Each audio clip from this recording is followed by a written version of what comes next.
দিলেন, আপনাকে একটা মোবাইল দিছিল, এটা আসলে কি মোবাইল দিছে, আসলে সত্য মোবাইল দিছে কিনা? না, মোবাইল আমি পাই নাই ভাই, যেটা সত্য সেটাই বলবো। আমি সত্যর মাইন নাই, সত্য কথা বলা আল্লাহ পছন্দ করে, ঠিক আছে? আমি মোবাইল পাই নাই ভাই। আপনাদের তরমুজের ভিতর থেকে ওই কিনে বলে মোবাইল বাইর করছে, সেটা কি মোবাইল ছিল না?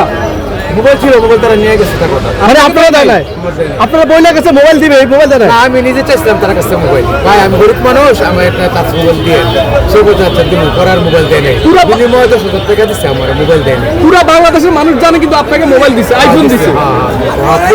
পৃথিবী শুদ্ধ জানে, হ্যাঁ। বাংলাদেশ তো দূরের কথা, পুরো পৃথিবী জানে যে আমার আইফোন দিচ্ছে। একমাত্র স্মার্ট সিটি বসুন্ধরা, আধুনিকতায় এক ধাপ এগিয়ে।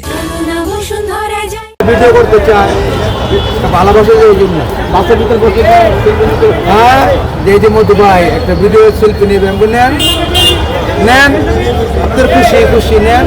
রনি ভাই, গত বছর আমরা দেখলাম আপনাদের তরমুজ বিক্রি করে ভাইরাল হয়েছেন, আপনি কারণ বাজার কোথাও বসতে পারতেন না, মানুষ আপনাকে ঘুরিয়ে ধরতো, এটা কি এবছর হচ্ছে?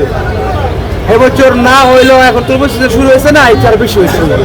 ও যদি ভাইরাল হয়, আপনারা আরো 10 টাকা দিলেন, তাহলে আপনি আমি তো হ্যাঁ, মধু ভাই কি ভিক্ষুক নিজে টাকা দিয়ে জিজ্ঞেস, মধু ভাই কেউ কাছে ছোট। রনি ভাই, এই যে উনি বললো আমরা ভাইরাল করি, আপনার কোনো টাকা পয়সা কিনা, গত বছর আপনি কি স্পন্সর পান নাই, টাকা পয়সা পান নাই? বহুত কিছু পাইছি, ওই যে বলেন শুক্র আলহামদুলিল্লাহ, অনেক কিছু পাইছি আমি, অনেক কিছু। ওই টাকার কিছু বলে দেন, আমি যা পাইছি। টাকা তো একটু মাথার সিট আছে, পাগলের কথা শুনে আমি পাগল। এই টাকা এদিকে, এদিকে। সাংবাদিক ডাকে